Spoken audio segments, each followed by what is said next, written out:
और एक शानदार शॉट रिवर्सिव के माध्यम से गेंद जाएगी सीधा सीन डालने सौंपिए मुन्ना को फर्स्ट बॉल। বাঁকুড়ার দুর্লভপুরে তৃণমূল শ্রমিক সংগঠন আইএনটিটিইউসির উদ্যোগে আয়োজিত হলো আইএনটিটিইউসি কাপ 2025। বুধবার সন্ধ্যায় এই প্রতিযোগিতার শুভ উদ্বোধন করেন রাজ্য তৃণমূল কংগ্রেসের মুখপাত্র দেবাংশু ভট্টাচার্য। বাঁকুড়ার সাংগঠনিক জেলা তৃণমূল শ্রমিক সংগঠনের সভাপতি রথিন ব্যানার্জির উদ্যোগে আয়োজিত হয় এই ক্রিকেট প্রতিযোগিতা। অনুষ্ঠানে উপস্থিত ছিলেন দেবাংশু ভট্টাচার্য। তিনি জানান, আইএনটিটিইউসি কাপে যেমন খেলাধুলার মাধ্যমে সুস্থ শরীর এবং মনের চর্চা হয়, তেমনি এর মাধ্যমে যুব সমাজকে সঠিক পথে নিয়ে যাওয়াই এক উদ্যোগ। তৃণমূল কংগ্রেস সবসময় ক্রীড়া ও সাংস্কৃতিক বিকাশে বিশ্বাস করে।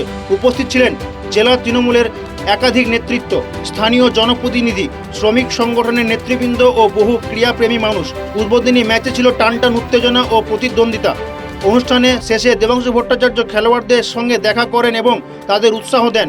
এদিন এই নৈশ ক্রিকেট প্রতিযোগিতায় দেখতে ভিড় জমান এলাকার ক্রিকেট প্রেমী দর্শকেরা।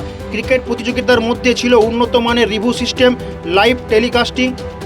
সারা রাত ধরে চলে এই ক্রিকেট প্রতিযোগিতা। বৃহস্পতিবার সকালে জয়ী এবং বিজিত দুই দলকে সুদৃশ্য ট্রফি সহ নানান পুরস্কার দিয়ে পুরস্কৃত করা হয়। সবচেয়ে বেশি খেলোয়াড় যে জাতি দিয়েছে সেটা বাঙালি জাতি, সবচেয়ে বেশি স্বাধীনতা সংগ্রামী যে জাতি দিয়েছে সেটা বাঙালি জাতি। সেই জাতিটারই আপনি যদি মেরুদণ্ড ভেঙে দেন শুধুমাত্র ক্ষমতায় দখল করতে আসবেন বলে, তাহলে ভারতবর্ষ আগামী দিনে মণিমাণক্যগুলো পাবে কোথা থেকে?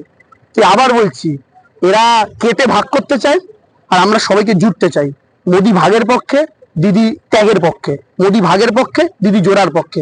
এবার যারা জোড়ার পক্ষে তারা জোড়া খুন, আর যারা ভাগের পক্ষে তারা যাবেন উদ্যোগ। কেন রাজনীতির জায়গায়, কিন্তু খেলা যুব সমাজকে এগিয়ে নিয়ে আসে। আজকের দিনে যুব সমাজ খেলাটা প্রায় ভুলেই যাচ্ছে। মোবাইল এবং ছোট থেকেই নেশাগ্রস্ত।